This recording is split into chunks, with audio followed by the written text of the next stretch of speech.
Hey there, Ken Adams, co-founder and president of P2P Labs, trying something new today, but don't worry, I won't keep this avatar face on long. Just wanted to catch your attention. We're going to do the last in my series of AI and other stuff in 2025, and give me just a second, let me switch back to my normal self. So there we have it, back to normal. So anyways, as I was saying, I wanted to do the last in my three-part series. So we talked about AI, we talked about VCons, we've talked about different things and how VCons is going to help telephony networks and regular networks. And we talked about how AI can do the same. Talked about how AI can help you troubleshoot issues, things like that.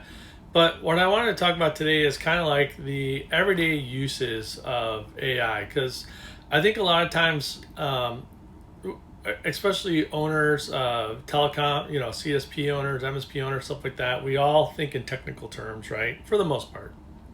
So we're trying to think, what's the next whiz bang feature we're going to get, or what are we going to create to capture more data from and for our customers, et cetera, et cetera. However, have you ever stopped to look at what it could do internally? You probably have for a few things. Sure, it could help you with ideas on a presentation or even a proposal and stuff like that. But let's go a little bit farther than that. Have you thought about creating an avatar board of advisors, right? So create a GPT specific to yourself with people that you would like to have as advisors. Have GPT and feed GPT information. So do a deep research on, Richard Branson, for instance, right? There's lots of stuff out there about him and the way he does business and how he negotiates and stuff like that. You can add him as one of your virtual advisors, right? So do a bunch of deep research, collect the data on him, and upload it into your advisor GPT or whatever you want to call it.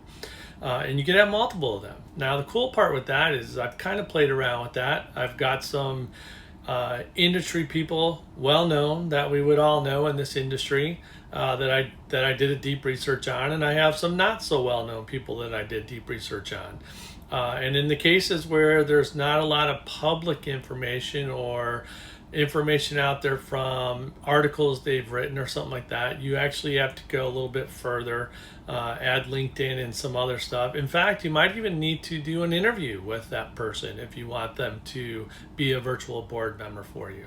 Now, the fun part with this is you can bounce all your ideas off them, whether it's growth strategies, how to get to the next level of revenue with your company, whether it's just bouncing off ideas, just to get feedback from somebody other than, your partner or, your VPs or directors, whatever it is, however your company is set up, right? So you can use this to bounce your ideas, have these virtual advisors validate or not validate your ideas, come up with pros and cons, and this gets even better. I can then pit my advisors against each other. I can say to my GPT, okay, I would like so-and-so to give me pros and cons, and the other so-and-so to give me pros and cons. And then I want the third party to tell me what they see as the pros and cons out of those two and who is the clear-cut winner. Or maybe there isn't a winner. Some other things to think about with this, right? Take your top performing salesperson.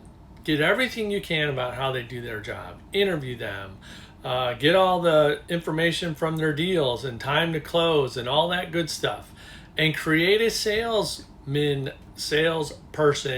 GPT out of your top performing salesperson. So anytime you hire someone new for sales, they can go to your sales GPT and learn from the best in your business, right? Practical ideas, guys. Again, I know a bunch of you are probably thinking about how can I use it for lead gen or how can I use it for marketing purposes, or maybe you're not. And if you're not, think about that as well. We can use outside of email, like we can automate emails and all that fun stuff with AI and that, but we can also use it to do deep research on our prospects and the potential buying signs and the potential of when they would want to buy what you're selling and stuff like that. So again, getting into more practical side of using AI, keep thinking about the next whiz bang thing you can offer your customers, but bring it inside and figure how can I create LLMs to use internally, right? Again, advisor boards, top salespeople, your support staff. Snag all that info out of Slack or Zendesk or Zoho Desk or whatever platform you use for ticketing, and feed that into an internal GPT with an LLM behind it, right? I mean, and you're going to have speed.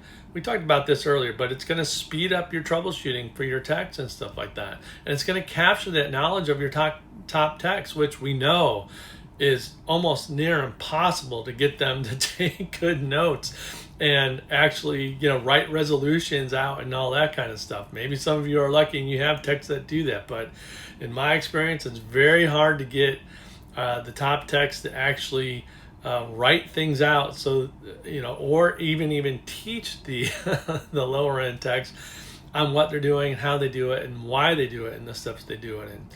So think of things like that you can use, right? Anyways, just wanted to throw some other ideas out there, utilizing AI in your business. And I really appreciate you guys tuning in. And again, this is just some old telecom guy, just some ramblings from an old telecom guy, right? So anyways, I'll see you on the next one.